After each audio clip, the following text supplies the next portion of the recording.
I think that with my own research and with others who are also doing similar research, this will definitely have an effect on the Western medical approach and the viewpoint that's taken by allopathic doctors.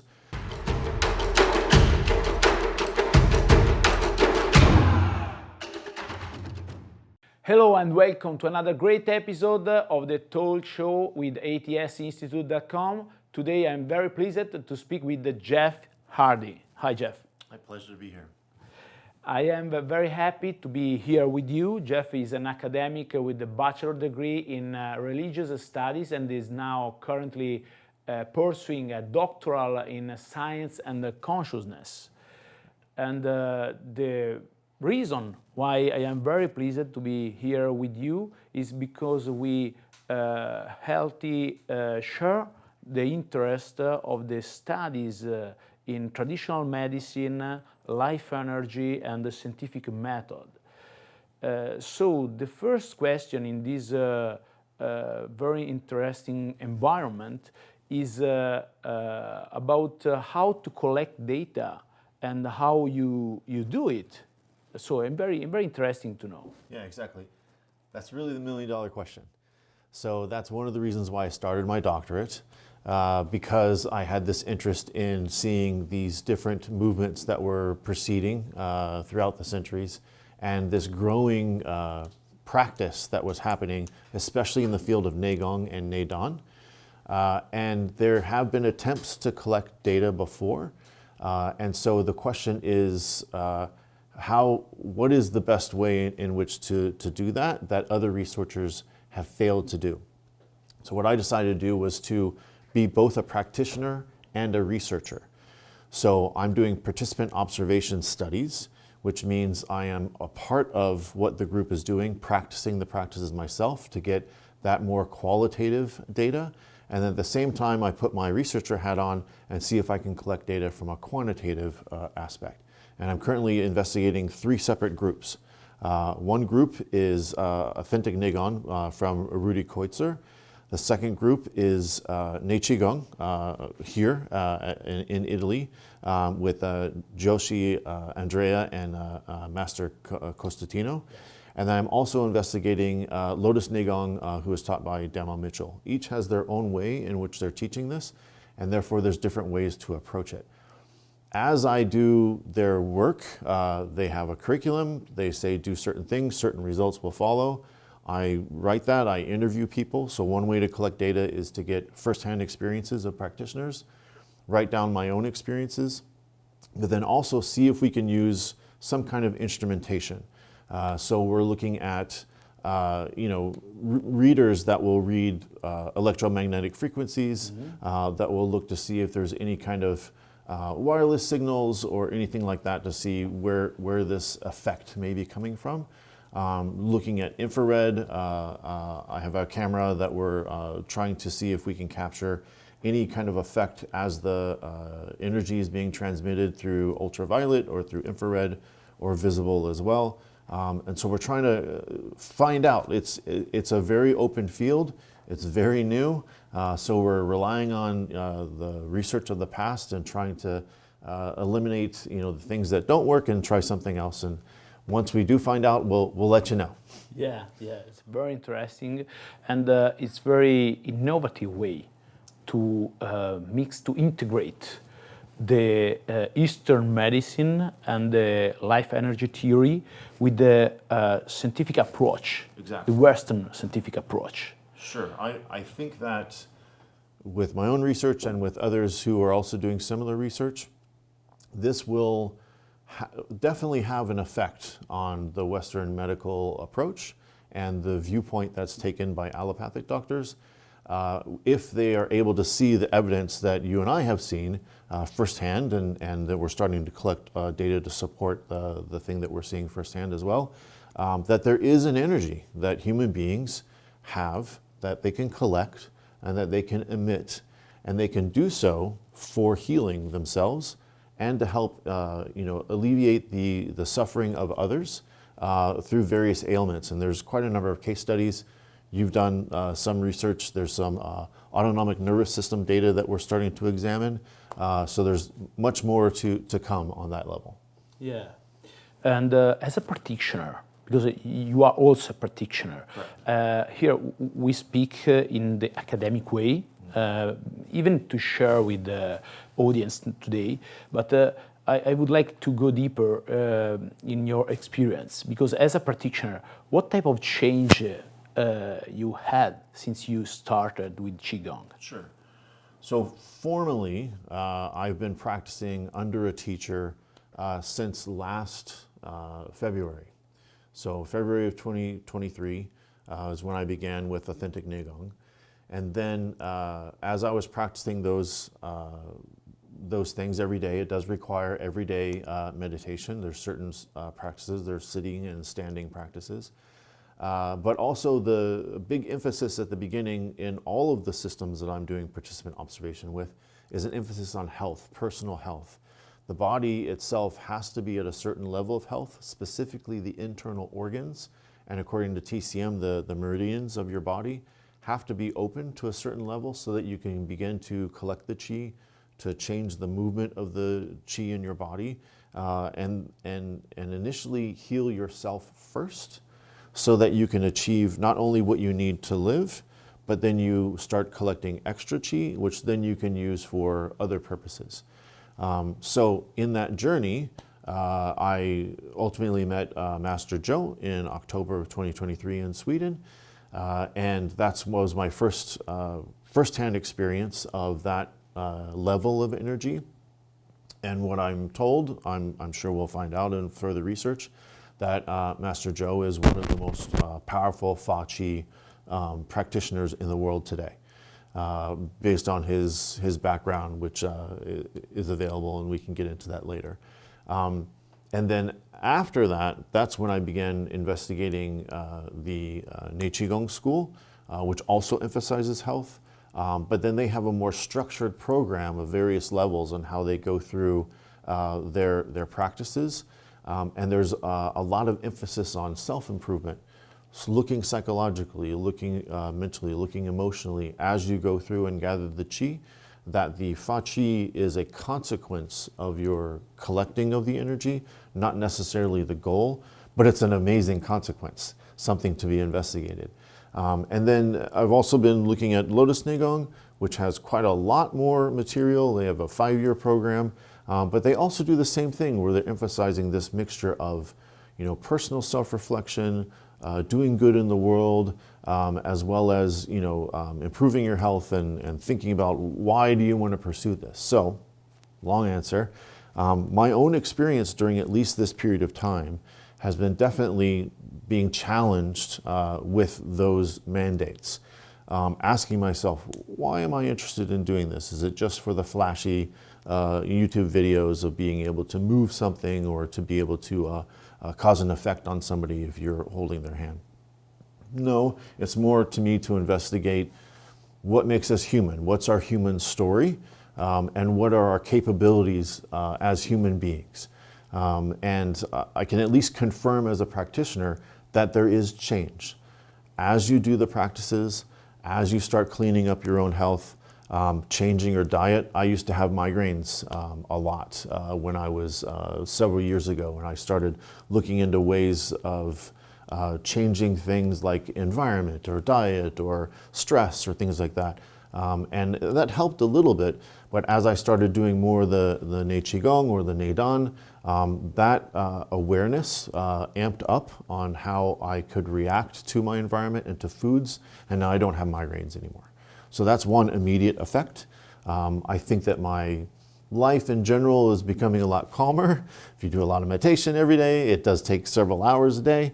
You do gain that ability to not be as reactive, and you can be a little more pre-planning. So it gave me more confidence to start my doctorate, for example. And I have to say there are energetic changes, so it's kind of hard to put that into specific data points. I would love to work with a group like yours or another group that can hook myself up to physiological instrumentation to be able to see what changes there are. But for example, one of the signs of collecting the energy correctly and opening up your channels is a feeling of a type of fullness in your lower dantian area. Since you're concentrating and you're using your mind to focus on that area, physically, and I'm sure if we put a temperature gauge to it, their heat starts developing in the lower dantian area simply because you're concentrating on it, you're not doing anything else. But also the next stage, at least in my experience, is a feeling of, as much as I can describe it, a balloon behind your skin inflating, and you get a feeling of filling up. And that's part of what we hear in Tai Chi and other things like that as people are doing their movements. This Qi is used in multiple ways. So I can at least attest that there are definite changes emotionally, physically, psychologically, and I'm looking forward to what other changes will happen. And as a comment, if I can say, earlier today, I was a witness to this school, Qigong, passing on its knowledge to the next set of students, wherein they demonstrated their ability to express Qi outside of their bodies. As a type of test to see where they were in their practice. Yeah. So to be able to see that reality, that it's not just one person, not just two people, but that it can be passed on, it's repeatable, it's trainable, is amazing, because that gives you a whole new world that opens up for what the capabilities are for human beings. Yeah. As you, I'm working to understand better, and like you, I'm using the scientific method, or I try, because you know perfectly that it's very difficult to collect data. Correct. And more and more you are involved in the process. Right. So do you think that is, we can call it a bias to approach at the Qigong during your practice? There is. That's the challenge of participant observation. That's a choice. It's an anthropological choice to do that type of a study, because a part of your self is involved in the activity, whatever it is. If you're studying a certain group of people, like for new religious movements, if I wanted to study something like Eckankar, which is a new religious movement, then as a pure academic, if I wanted to look at it from afar, then some of my academic colleagues would say that gives me less of a bias, that gives me the papers that I write a little more credibility, because I'm looking at it from afar. However, by doing that, then you don't get the real experience of the people that are involved, who are fully believers in that, or the first people to begin, promulgating that belief into their culture, right? So if you don't want to miss out that experience, because people are having those experiences, some people do adopt that religion, then you have to go halfway somehow. So I think it's useful to have multiple approaches. There's the individuals who decide to look purely from the ivory tower from afar. There's those who are fully engaged, and then they do their self-biographies or whatnot. And then there's those of us in between who are participant observers, who half the time we're participating and half the time we're observing. So it is a challenge, and what we need are multiple approaches so that altogether we can get a full story. So in your opinion, your vision for the next stage between this philosophy, okay, and the type of therapy, what do you see in front of you? Yeah, there's quite a lot of room for opportunity in studying something like this. If we particularly just talk about Neigong or Neidan, Taoist inner alchemy, then a couple of things come to mind. One, this used to be secret. This used to be something that was only taught within Taoist temples or lineages, and then also got work with some Buddhist lineages as well, or tucked away in the Shaolin Temple. But at some point, I'll argue, at least for now, since the mid-1980s, that knowledge has slowly been taught to the Westerners. And more that's happening. We need to ask the questions, why? Why is that happening? And we get to the point where we're at now, where we have a school like Qigong, which has an individual, Master Cosentino, who was taught by a Taoist who spent decades learning this. But he himself, Master Cosentino, now has taught other Westerners, and those Westerners are also teaching other Westerners. And this is, in many ways, the first fully Western lineage to pass on this knowledge of Neigong and Nei Qi. It's not the only. There are a few others, but it is one that is showing that lineage moving on. So that's rich for academics to look at. How is it changing? You know, what are the political, the social, the economic reasons why something that was secret is being taught openly now? And what's going to change? That's part of my interest in new religious movements. When you have something that is a certain knowledge base, but it moves cultures, what gets lost? What gets gained? How does it morph? Is that a positive? Is that a negative? So lots of things can be written about that. There, of course, there's things that you and I are interested in. What's the physiology? What's the biochemistry? How can we examine it? Like I said, there have been other attempts. There is the famous John Chang, who died a few years ago. His real name is John Baharuddin.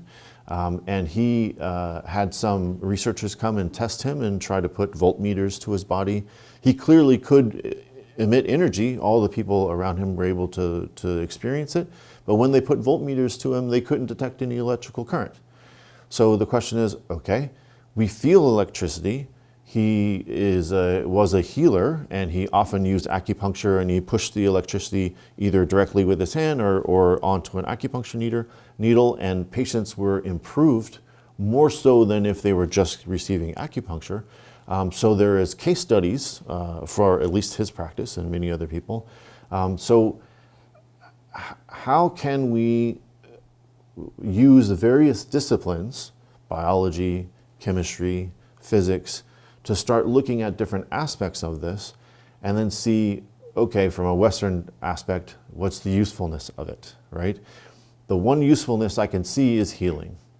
Most of the practitioners, the teachers that I've been working with, they're healers in some way, and it significantly improves patients' outcomes when they're doing this external chi emission, which I have to say, as an experimentalist, is different than electroacupuncture. So I've received acupuncture, I've tried electroacupuncture, and I've received the Fa Chi form from Master Zhou, and that experience of electricity is very different from straight mechanical electricity. Although in my view, it's still alternating current. So what are we going to do if, well, we already have the case where there are several students of these masters who are acupuncturists, who are TCM doctors. They have their own clinics. Okay, now we have in various Western countries clinics where people are using Fa Chi in addition to TCM methods. What's the insurance for that? How do you bill that for your insurance? Are you going to bill it as just acupuncture? Well, that's not all it is. It's not electroacupuncture, it's something else. How do you regulate that?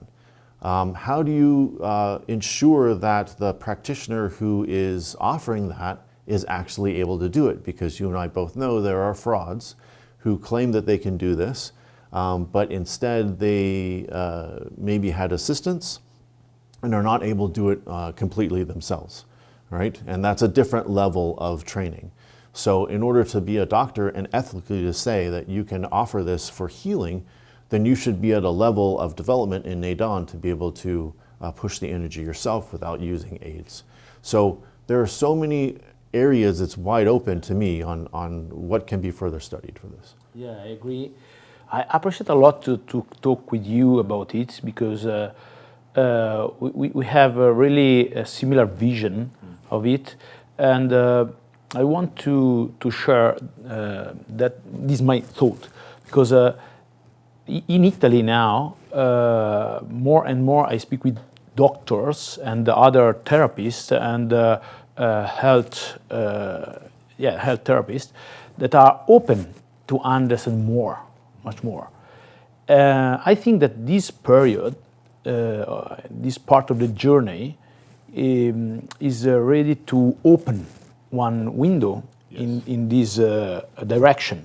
Okay, how is the situation in the U.S. because you come from there?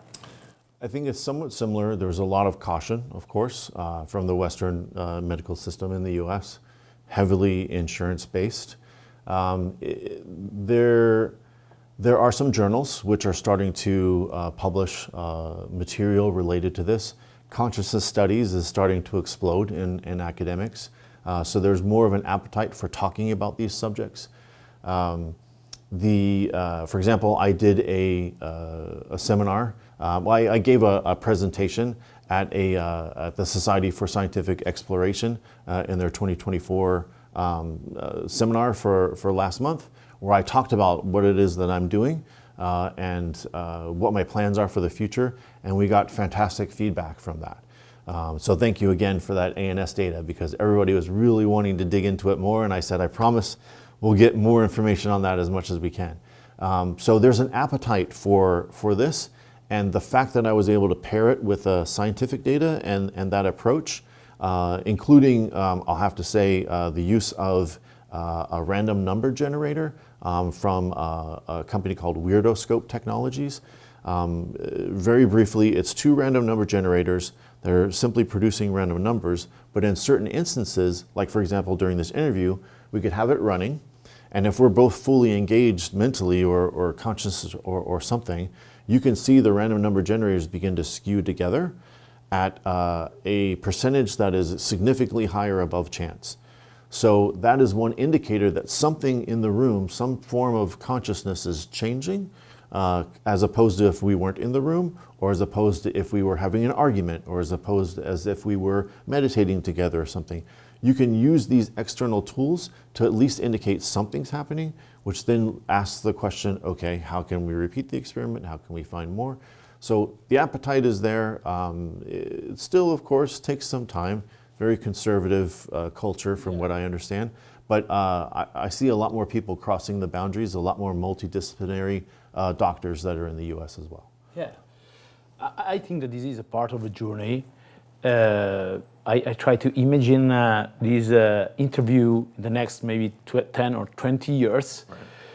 Right. Maybe would be, we say, oh, a lot of bullshit in this period. Maybe, but that's important, right, because that's the way of the researcher.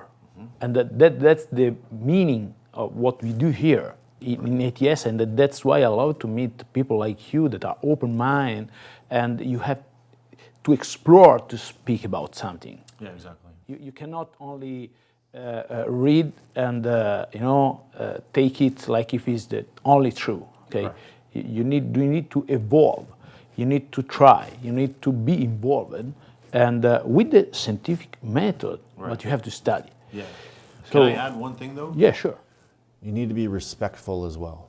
Yeah. What we have to understand is that this knowledge has been part of a culture for possibly centuries, and has been kept apart for a reason. We may not know what the reason is.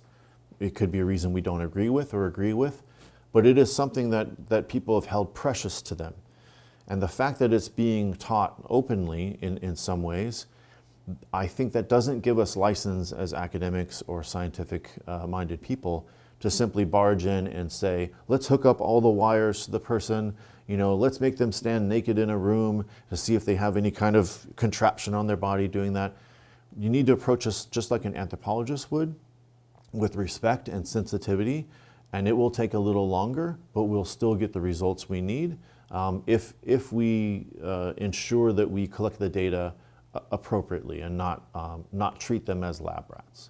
Yeah, because in the opposite way, maybe in the next 10 or 20 years, right, because just now many people around the world, they come here and they say to us, oh, you are pioneers in these environments. Yes, we are, but we are not for fashion. It's not something that is exotic. The science, the vision, the studies lead us to arrive at the truth. And I know that this chapter could be huge with you because you have a lot of information and knowledge in the religious studies and in the philosophy too. And I think that I know that philosophy and science are connected. Absolutely. So we need to wake up this part of the knowledge of each researcher, each scientist, to push and to keep again the power to understand.